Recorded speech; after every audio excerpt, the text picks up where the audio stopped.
Hello friends, ನೀವು ನೋಡ್ತಾ ಇದ್ದೀರಾ ಈಸಿ ಲೈಫ್ ವಿತ್ ಸೌಮ್ಯ ಕನ್ನಡ. ಇವತ್ತು ನಾನು ನಿಮಗೋಸ್ಕರ ತಂದಿದ್ದೀನಿ ತುಂಬಾ ರುಚಿಯಾಗಿ ದಿಢೀರಾಗಿ ಚಿಕನ್ ಗ್ರೇವಿ ರೆಸಿಪಿ. ಅರ್ಜೆಂಟಾಗಿ ದಿಢೀರಾಗಿ ರುಚಿಯಾಗಿ ಚಿಕನ್ ಗ್ರೇವಿ ಮಾಡಬೇಕು ಅನಿಸಿದಾಗ ಈ ರೆಸಿಪಿನ ನೀವು ಟ್ರೈ ಮಾಡ್ಬೋದು. ಹಾಗಾದರೆ ಬನ್ನಿ ವಿಡಿಯೋ ಸ್ಟಾರ್ಟ್ ಮಾಡೋಣ. ಮೊದಲಿಗೆ ಒಂದು ಪೇಸ್ಟ್ ತಯಾರಿಸ್ಕೊಬಿಡೋಣ. ನಾನಿಲ್ಲಿ ಗೋಡಂಬಿ ತೊಗೊಂಡಿದ್ದೀನಿ, ಒಂದು 10ರಿಂದ 15 ಇದೆ. ಮತ್ತು ಬೆಳ್ಳುಳ್ಳಿ 1 ಗೆಡ್ಡೆ ಫುಲ್ ತೊಗೊಂಡಿದ್ದೀನಿ. ಶುಂಠಿ ಚೂರು ತೊಗೊಂಡಿದ್ದೀನಿ ಮತ್ತು 2 ಟೊಮೊಟೊ ಹಣ್ಣು ತೊಗೊಂಡಿದ್ದೀನಿ, ದೊಡ್ಡ ಸೈಜ್ದು ರಫಾಗಿ ಕಟ್ ಮಾಡ್ಕೊಂಡಿದ್ದೀನಿ. ಈಗ ಇದನ್ನೆಲ್ಲ ಹಾಕ್ಕೊಂಡು ಪೇಸ್ಟ್ ಮಾಡ್ಕೊಬಿಡೋಣ.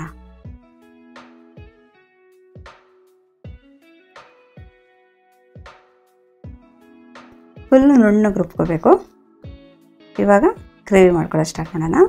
3 ಟೇಬಲ್ ಸ್ಪೂನ್ ಎಣ್ಣೆ ಬಿಸಿ ಮಾಡ್ಕೊಂಡಿದ್ದೀನಿ. ಎಣ್ಣೆ ಬಿಸಿ ಆದಮೇಲೆ ಇದಕ್ಕೆ 2 ದೊಡ್ಡ ಸೈಜ್ ಈರುಳ್ಳಿನ ಸಣ್ಣಗೆ ಹೆಚ್ಕೊಂಡು ಹಾಕ್ಕೊಂಡಿದ್ದೀನಿ.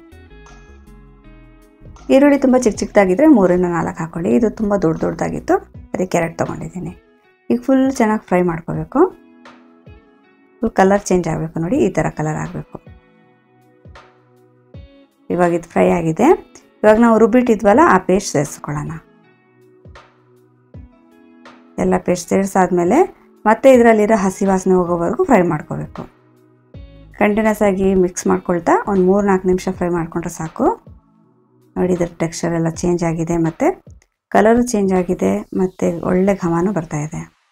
ಇವಾಗ ಈ ಮಸಾಲ ರೆಡಿ ಇದೆ. ಈಗ ಇದಕ್ಕೆ ಚಿಕನ್ ಸೇರಿಸ್ಕೊಳ್ಳೋಣ. 3/4 kg ಚಿಕನ್ನ ಚೆನ್ನಾಗಿ ತೊಳ್ಕೊಂಡು ಅದರಲ್ಲಿರೋ ಎಕ್ಸ್ಟ್ರಾ ನೀರೆಲ್ಲ ತಗೊಂಡಿದ್ದೆ.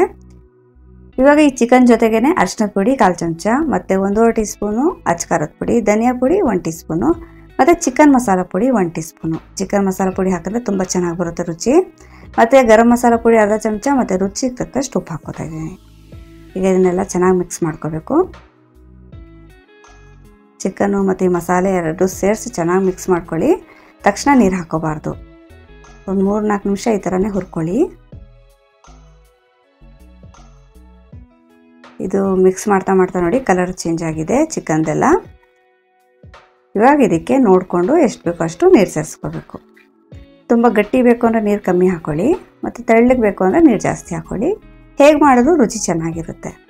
ಮತ್ತು ಇದನ್ನು ಕುದಿಸ್ತೀವಿ, ಚಿಕನ್ ಎಲ್ಲ ಬೇಯಿಸ್ಬೇಕಲ್ಲ, ನೀರು ಸ್ವಲ್ಪ ಜಾಸ್ತಿ ಹಾಕಿದ್ರು ಪರವಾಗಿಲ್ಲ. ಒಂದು ಸಲ ಉಪ್ಪು ಚೆಕ್ ಮಾಡಿಕೊಂಡು ಮತ್ತು ಮುಚ್ಚಿಬಿಟ್ಟು ಇದನ್ನು ಒಂದು 15ರಿಂದ 20 ನಿಮಿಷ ಬೇಯಿಸ್ಕೋಬೇಕು. ಒಂದು 20 ನಿಮಿಷ ಕುದಿಸ್ಕೊಂಡಿದ್ದೆ. ಮತ್ತು ನನಗೆ ಸ್ವಲ್ಪ ತೆಳ್ಳಗೆ ಬೇಕಾಗಿತ್ತು, ಸ್ವಲ್ಪ ನೀರು ಜಾಸ್ತಿ ಹಾಕ್ಕೊಂಡಿದ್ದೆ. ಇವಾಗ ಚಿಕನ್ ಗ್ರೇವಿ ರೆಡಿಯಾಗಿದೆ. ಇದು ತಣ್ಣಗೆ ಆಗ್ತಾ ಇನ್ನೂ ಸ್ವಲ್ಪ ಗಟ್ಟಿ ಬರುತ್ತೆ.